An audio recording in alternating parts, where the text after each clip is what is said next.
What's going on, everybody? This is Bucky the Ducky here, and I'm here to show you my leader Ash build.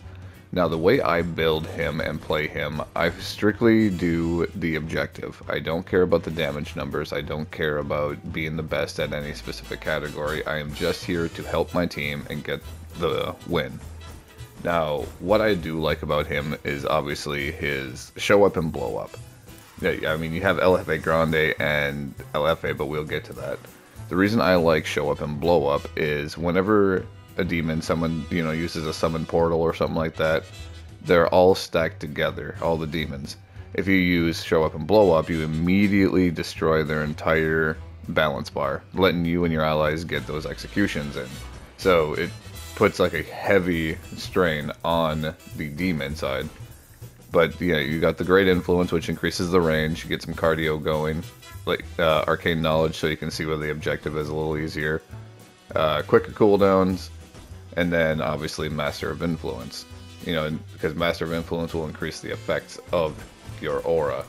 Now your aura is El Jefe, which will increase the damage for you and your team, and gives you fear resistance.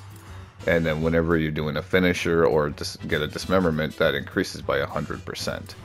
So that is kind of why I build him strict support, and then I go into survivability. So you go for Artful Dodger for the 15%, then you get extra health, work your way all the way down to Tougher Than Hell. And that 10% damage resistance, it's not enough, but because leaders right now are not really the greatest. But this, every little bit helps, so that 10% resistance will be, pretty helpful. And then I went for Seeing Stars, because obviously you want to be using your finisher as much as possible. So this will do 25% more damage to balance bars. Now, what I do like about him too is he also starts with the chainsaw. If you have, let's say, a warrior Ash or something on your team as well, you can instantly drop this, and he benefits from the chainsaw even more so than you do. But you could drop it to him, but if not, then you can hold on to that, and you already have your weapon for high dismemberment and everything. So this is kind of how I build him. I play him a bit more, not passively, but not really too aggressive either. I guess it depends on the match. But yeah, I focus straight up on getting the mission completed and helping my team out as much as possible. Alright, let's get into this. So the first thing you want to be focusing on is marking the objective as the leader. That way people know where you are going so they can stay with you. And as the leader, you can see the objective much sooner than they can. See the objective. It's over here. There's another crew. Okay. One of the main things you want to be focusing on is constantly executing, so you can keep that buff rolling to your team and have those invincibility frames.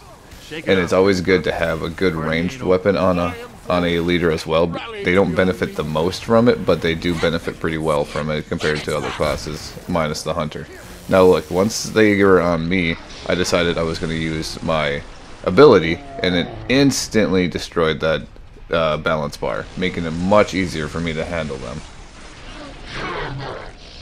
Now, if you ask me, Necro suffers the most from show up and blow up, because if you look here, I used the ability, and what it did is not only destroy their balance bar, but everything in the area dropped their shields. So that instantly makes them a lot easier, especially for hunters and stuff to deal with. Now, what I'm constantly trying to do right now is keep those invincibility frames rolling by constantly executing. So anything with high balance bar damage or dismemberment is key on him, because you can constantly just execute. And the more you're executing, the less damage you're taking. And that's a double-edged sword as well, because you are not taking any damage, and all of your allies and yourself are then therefore doing more damage because of your LFA Grande. And one last thing I want to cover is staying with your leader. So if you are playing with someone who is playing a leader on your team, stick with them. They are there to help you, and you will benefit most from staying with them anyway. And I want to thank everybody for making it this far in the video. I hope you found this video helpful in some kind of way. If you have any questions or you have any tips, leave them down in the comments below. And if you have not been over to the channel Simply Amazing, I highly recommend it. He covers a lot of different content, including tutorials, guides, and general gameplay. He streams almost every day. I will drop a link in the description below. And I just want to thank you all for watching. Have a great day. Spawns of hell and dark spirits ejected from our world.